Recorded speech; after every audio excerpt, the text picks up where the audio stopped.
Assalamualaikum warahmatullahi wabarakatuh. Perkenalkan, nama saya Nurul Azza Soaidi dengan NPM 24562020044P. Pada video kali ini saya akan menjelaskan tentang Lean Canvas pada aplikasi Pijatin. Video ini saya buat untuk memenuhi tugas mata kuliah bisnis digital. Oke, langsung saja pada pembahasan. Jadi, Lean Canvas adalah template business plan, satu halaman yang membantu kita untuk mendekonstruksi ide ke dalam poin-poin asumsi yang penting. Lean Canvas merupakan development atau pengembangan dari Business Model Canvas atau BMC. Ya, adapun poin-poin dari Lean Canvas yaitu yang pertama, yaitu problem. Problem adalah bagian untuk menuliskan 3 atau lebih masalah utama yang akan diselesaikan oleh produk atau jasa yang akan kita buat. Biasanya setiap usaha memang selalu dimulai dari masalah. Adapun beberapa masalah utama yang melatar belakangi munculnya ide ini.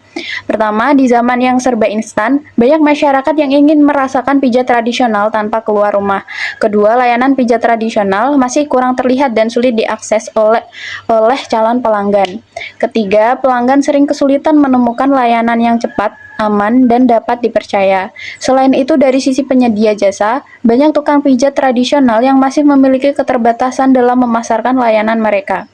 Jadi untuk saat ini, para penyedia jasa pijat tradisional itu, mereka masih kurang mampu untuk mempromosikan jasa mereka kepada khalayak yang lebih luas. Yang terakhir adalah adanya resiko keamanan, kekhawatiran akan pelecehan atau tindak kriminal saat mendatangi atau mendatangkan orang asing ke rumah.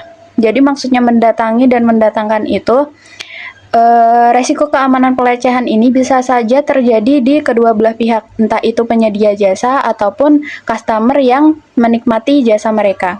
Lalu di dalam problem ada juga yang namanya existing alternative.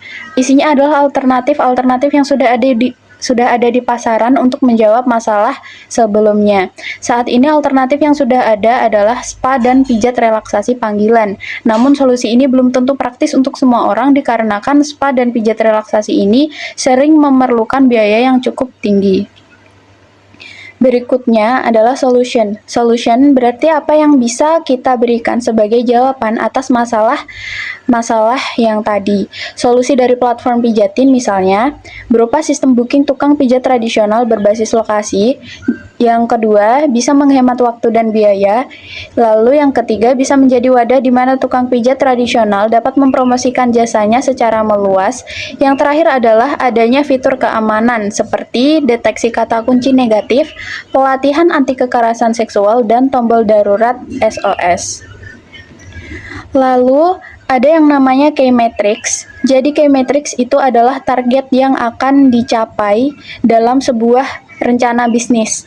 Jadi aktivitas atau hasil apa yang ingin dicapai oleh produk atau jasa tersebut, misalnya jumlah user, jumlah pengunjung, atau jumlah transaksi. Dalam key matrix, kita harus menuliskan angka, misalnya 100 orang dalam 1 bulan menjadi user, atau target pencapaian tertentu yang nanti bisa diukur. Jadi kita mempunyai indikator yang jelas. Nah, nanti setelah periode yang sudah ditentukan, kita bisa cek apakah target itu sudah tercapai atau belum.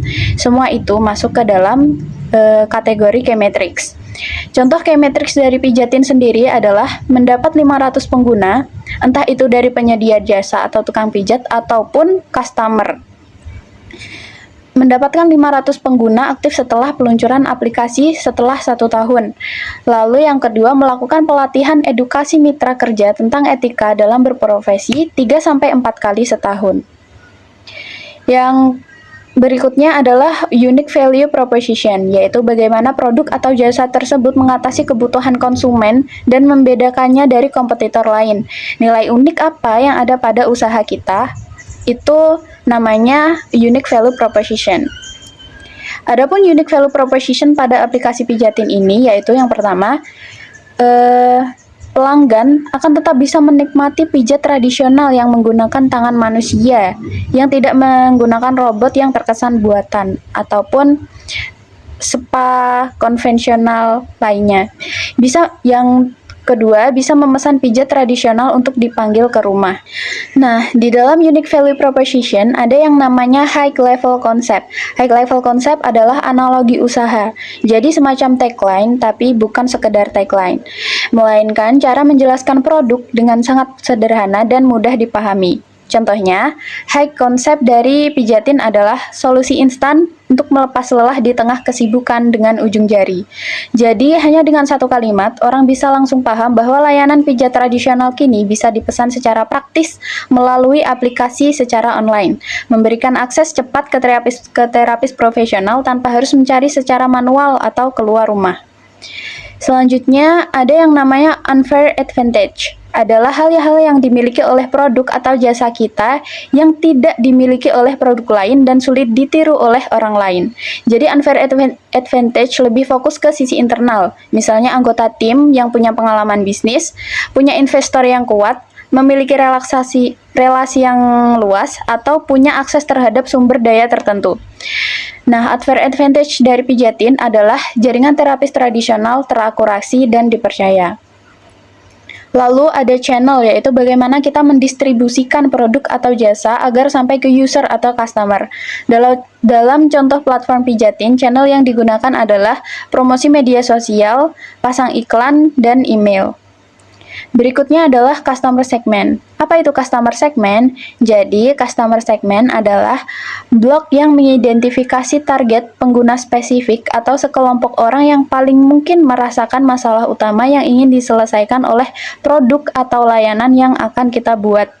Lalu dilihat dari contoh aplikasi Pijatin, customer segmennya adalah pengguna yang suka layanan praktis dan pengguna dengan jam sibuk yang tinggi. Lalu di bagian ini juga ada yang namanya early adopters, yaitu karakteristik konsumen ideal untuk produk dan usaha yang kita buat. Dalam Pijatin, early adopters-nya adalah pekerja kantoran atau WFH di kota besar dengan jam sibuk. Lalu ada keluarga yang merawat lansia, ada juga turis asing yang membutuhkan layanan cepat di tempat menginap. Selanjutnya adalah cost structure. Cost structure harus dibuat sedetail mungkin dalam jangka waktu 3, 6, atau 12 bulan. Jadi kita akan merinci semua pengeluaran, baik yang bersifat tetap maupun variabel. Gaji karyawan atau gaji tim juga akan dimasukkan ke dalam kategori ini. Contoh biaya-biaya dalam Pijatin adalah biaya pengembangan website, biaya riset dan pengembangan aplikasi, gaji karyawan, biaya operasional, biaya asuransi, dan biaya pemasaran atau promosi-promosi. Yang terakhir adalah revenue stream, adalah bagaimana kita mendapatkan laba. Apakah melalui iklan, paket premium, atau potensi pendapatan lainnya. Kita juga bisa memperkirakan estimasi pendapatan setiap bulan, kapan usaha mencapai break-even point, dan kapan bisa menghasilkan keuntungan. Contoh revenue stream pada aplikasi Pijatin adalah penjualan akses premium atau platinum, lalu ada investor, lalu bagi hasil dengan tukang pijat, lalu keuntungan dari kartu kredit, dan yang terakhir adalah iklan terfokus atau highlight. Sekian yang bisa saya sampaikan tentang penjelasan lengkap Lean Canvas pada platform Pijatin. Kurang lebihnya mohon maaf. Wassalamualaikum warahmatullahi wabarakatuh.